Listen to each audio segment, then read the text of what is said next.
Aïe! Salut à tous, bienvenue dans cette vidéo. Alors, aujourd'hui de quoi on va parler? On va parler du stress. Tu sais, c'est ce stress qui te donne des sueurs froides et arrive à te faire perdre tous tes moyens. Ou celui qui t'empêche de dormir. Ou même celui qui te donne la boule au ventre avant un examen ou un entretien d'embauche. Et puis peut-être celui que tu peux ressentir en voiture ou dans le métro quand tu vois que tout le monde autour de toi est en train de courir, ça te rend pas bien alors que de base tu étais même pas stressé. Et pire, celui qui te fait courir aux toilettes toute la journée quand tu as une compétition. Ça, il n'y a que ceux qui font de la compétition qui peuvent comprendre. Mais en réalité, est-ce que tu sais vraiment c'est quoi le stress? Est-ce que tu penses que c'est si problématique que ça? Et est-ce qu'il y aurait des petits moyens pour éventuellement le diminuer assez rapidement? C'est autant de questions auxquelles je voudrais répondre dans cette vidéo. Et pour répondre à tout ça, je te propose qu'on aille s'installer confortablement. Allez. La toute première chose à comprendre, c'est que le stress, c'est une réaction qui est physique et qui est physiologique, donc c'est-à-dire que c'est quelque chose qui se passe dans ton corps, et c'est tout à fait normal.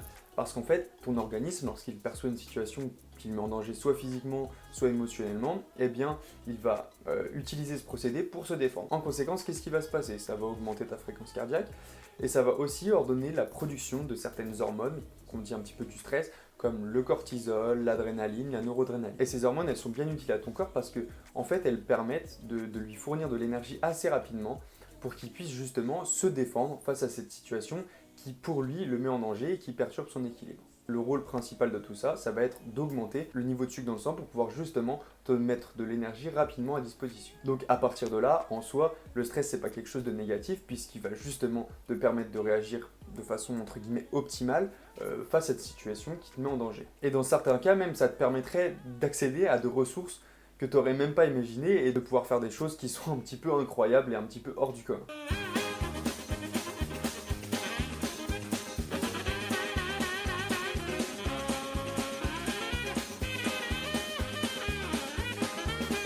Le problème dans tout ça, c'est qu'aujourd'hui, le stress, il est vraiment beaucoup trop présent dans notre quotidien et il est là un petit peu partout.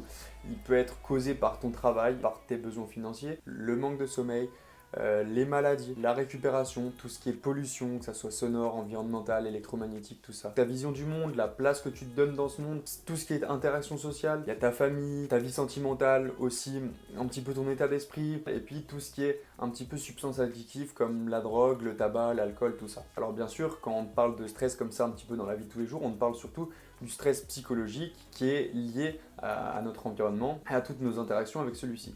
Mais il ne faut pas oublier qu'à ça s'ajoute le stress qui est causé à la fois par ton activité physique et aussi par ton alimentation.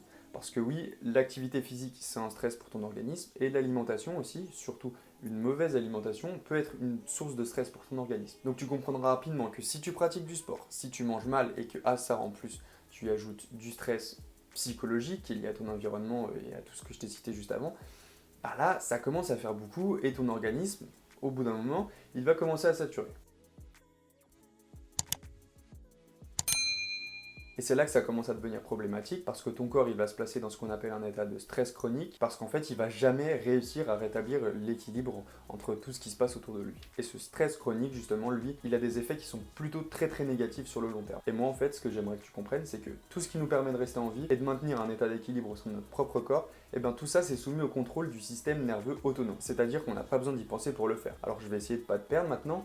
Mais là-dedans, tu as tout ce qui est gestion de la glycémie, sécrétion d'hormones, diminution, accélération de ta fréquence cardiaque, tout ce qui est digestion, circulation sanguine, tout ça, c'est des choses qui se passent dans ton organisme, auxquelles tu n'as pas besoin de penser, mais qui pourtant se font au quotidien sans que tu aies entre guillemets un contrôle dessus. Et c'est cette notion d'équilibre qui est importante à comprendre. En fait, il faut voir notre système nerveux autonome comme une espèce de balance dynamique qui essaye sans cesse de s'équilibrer. D'un côté, il y a le système sympathique qui va permettre d'augmenter ta fréquence cardiaque, et en fait, c'est vraiment le système de l'action, de la performance, et quand on est en mode sympathique, on est vraiment alerte, on est là, on est prêt à agir, on est prêt à bondir, enfin vraiment, on a besoin de ce système si on veut être performant, que ce soit physiquement ou intellectuellement. Mais ce système, c'est aussi le système du stress. Et de l'autre côté de la balance, on a le système parasympathique, qui lui va permettre de diminuer ta fréquence cardiaque, et c'est vraiment le système qui est associé au repos, à la relaxation, à nos phases de récupération, tout ça. Donc quand on est en mode parasympathique, on est zen, on est relax, on est tranquille, on se pose dans notre canapé, on se pose dans notre lit le soir, enfin voilà. On n'a aucun souci. Et notre corps, il a vraiment besoin de cet équilibre pour survivre. Mais en fait, le problème, c'est qu'aujourd'hui, avec nos modes de vie, avec nos sociétés actuelles, eh bien la branche sympathique, elle devient beaucoup trop dominante, et donc il y a un déficit qui se crée à ce niveau-là, et on n'arrive plus à récupérer normalement, alors qu'on a besoin de ces périodes de relaxation, de repos, de récupération. Donc au final, être dans un état de stress chronique, avec une dominance du système sympathique, ça va engendrer tout un tas de petits problèmes dans ton corps qui sont au final liés à une réponse logique de ton organisme qui est sans cesse dans un état de stress. Parmi toutes ces conséquences, on retrouve une fatigue constante.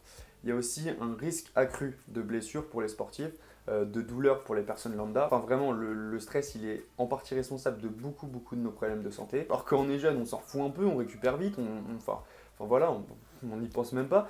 Mais le problème, c'est qu'on n'a pas toute notre vie 20 ans, quoi. Ensuite, on a tout ce qui est troubles du sommeil, troubles de l'alimentation, palpitations cardiaques, tout ce qui est phénomène d'addiction, donc drogue, tabac, alcool, sentiment de tension constante, irritabilité excessive, tout ce qui est associé à la dépression, à la tristesse. Il y a aussi une diminution énorme de l'estime de soi et de la confiance en soi. Ça mène aussi jusqu'au burn-out. C'est pas pour rien qu'aujourd'hui il y a une recrudescence énorme des burn-out au travail. Une diminution de tes performances cognitives avec des problèmes de concentration, des problèmes de mémorisation, les pensées qui sont toujours un petit peu occupées, un état d'anxiété qui est chronique et au final aussi des problèmes à prendre les bonnes décisions en temps voulu. Donc voilà, ça peut avoir vraiment des conséquences à tous nos niveaux de vie, que ce soit au travail, dans notre quotidien, dans notre vie de famille, dans nos interactions sociales.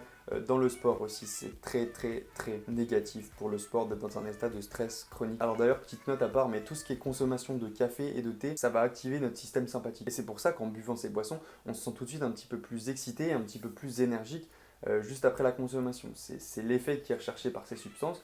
Mais bon, consommer avec modération, c'est bien. En excès, faut toujours réfléchir dans cette logique et se dire que quelque chose d'excessif n'est jamais très bon pour notre organisme. Alors là, tu dois te dire, il m'a plombé l'esprit, il me dit que des choses négatives depuis tout à l'heure, en fait mon mode de vie il est complètement nul, je fais tout ce qui va pas ou des trucs du genre, mais non, pas du tout. Justement, la bonne nouvelle à tout ça, c'est que on peut influencer notre système nerveux autonome très facilement. Et donc au final, retrouver cette notion d'équilibre qui est si importante pour notre corps. Et justement, pour pallier à tout ça, je vais te donner une méthode qui est toute simple, qui est très efficace. C'est hyper facile à mettre en place, t'as pas besoin de matériel, tu peux le faire partout, t'as juste besoin d'un tout petit peu de temps, enfin vraiment, tu peux le faire dans ton lit, tu peux le faire au bureau, tu peux le faire dans les transports en commun, enfin voilà, avant de manger aussi, pas besoin de te casser la tête, c'est gratuit et ça te prend au maximum, grand maximum 5 minutes. Cette méthode, c'est d'effectuer des respirations diaphragmatiques avec tempo respiratoire. T'inquiète, derrière ce mot il se cache rien de bien méchant, c'est hyper facile à comprendre. Le diaphragme, c'est juste un muscle qui se situe là-dessous, sous nos côtes, et qui est normalement le muscle principal de la respiration. Ensuite, la respiration, bon, je pense que je t'apprendrai rien, c'est une répétition de cycles que sont l'inspiration, donc l'air rentre, et l'expiration, où tu fais ressortir l'air de ton corps. Et en fait, effectuer des cycles de respiration avec des tempos et des vitesses différents, ça va justement permettre d'influencer notre système nerveux autonome et d'activer soit la branche sympathique, soit la branche parasympathique. Donc en fait, des respirations diaphragmatiques avec tempo respiratoire, c'est juste réapprendre à respirer normalement à l'aide de son diaphragme, avec des vitesses ou des tempos différents sur l'inspiration et l'expiration, pour justement influer sur l'une ou l'autre branche. Alors je te mets juste ici différents tempos respiratoires en fonction de l'objectif que tu souhaites. Alors pour te montrer ce que ça donne comme ça en direct, on va prendre un tempo respiratoire contre l'anxiété. C'est-à-dire que c'est le format 6-4-10, c'est-à-dire 6 secondes d'inspiration, 4 secondes de blocage et 10 secondes d'expiration. Donc comment ça va se passer? Au début, à l'inspiration, ce que je veux vraiment, c'est que l'air il rentre par ton nez. Tu fermes la bouche et en fait, il faut que tu gonfles le ventre. En fait, c'est comme si tu voulais faire rentrer l'air, donc tu laisses la place à ton diaphragme et tu gonfles le ventre pour laisser l'air rentrer. Donc on fait ça 6 secondes.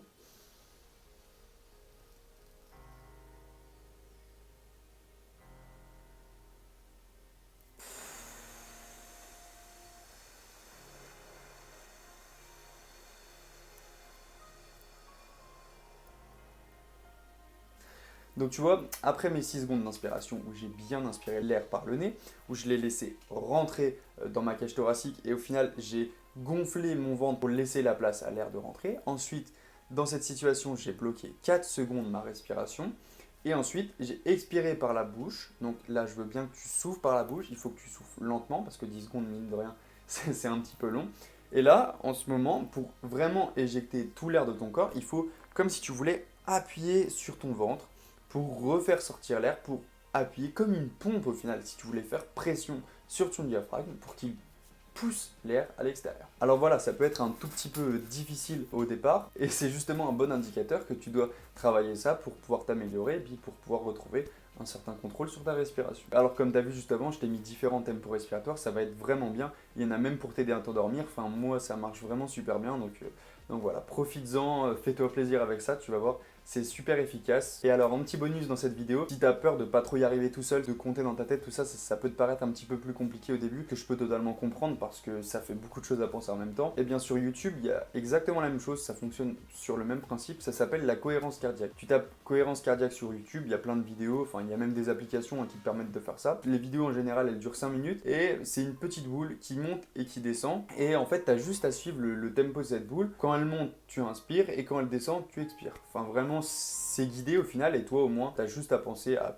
bien respirer, à bien inspirer en relâchant ton diaphragme et en contractant ton diaphragme. Donc voilà, ça peut te faciliter la chose, ça peut être cool pour commencer. Et mon petit conseil perso, c'est vraiment d'essayer de le faire plusieurs fois par jour. Je te dirais minimum 3, ça te fait 3 fois 5 minutes. Enfin voilà, tu peux le faire le matin en te levant, avant de manger le midi et le soir avant de te coucher. Parce que il y a un effet instantané à tout ça, donc si tu te sens un petit peu stressé et que tu veux le faire, ça va agir instantanément sur toi, ça va directement diminuer ton niveau de stress. Mais le faire régulièrement, ça va aussi permettre de le faire inconsciemment ensuite et de progressivement rentrer ça de façon inconsciente dans ton organisme et qu'au final tu le fasses naturellement sans que tu aies besoin d'y penser. Donc c'est un gros point positif.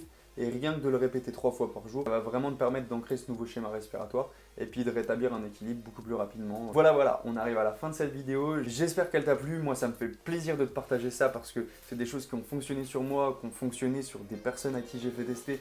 Donc je pense que tu devrais t'en satisfaire en essayant ça. Oublie pas de me mettre un petit pouce bleu, vraiment c'est super important pour m'encourager à continuer mon travail. Puis comme je te l'ai dit, pour m'aider à mon référencement, pour m'aider à partager ça à un max de personnes.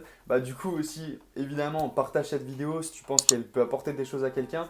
Moi, je pense que ce genre de vidéo, avec ces petits conseils, ça peut vraiment changer le quotidien de quelqu'un et lui apporter que du positif. Donc voilà, je te remercierais vraiment de partager ça. Merci pour tout, merci pour le temps que tu m'accordes. Pense à t'abonner à la chaîne juste en dessous si tu veux pas rater mes prochaines vidéos. Je compte faire encore beaucoup de vidéos comme ça. J'ai énormément de choses à te partager. Donc voilà, je te dis à très bientôt. En attendant, garde le smile, garde la pêche et on se retrouve dans une prochaine vidéo pour libérer ensemble tout ton potentiel. Allez, ciao ciao! You take me even higher.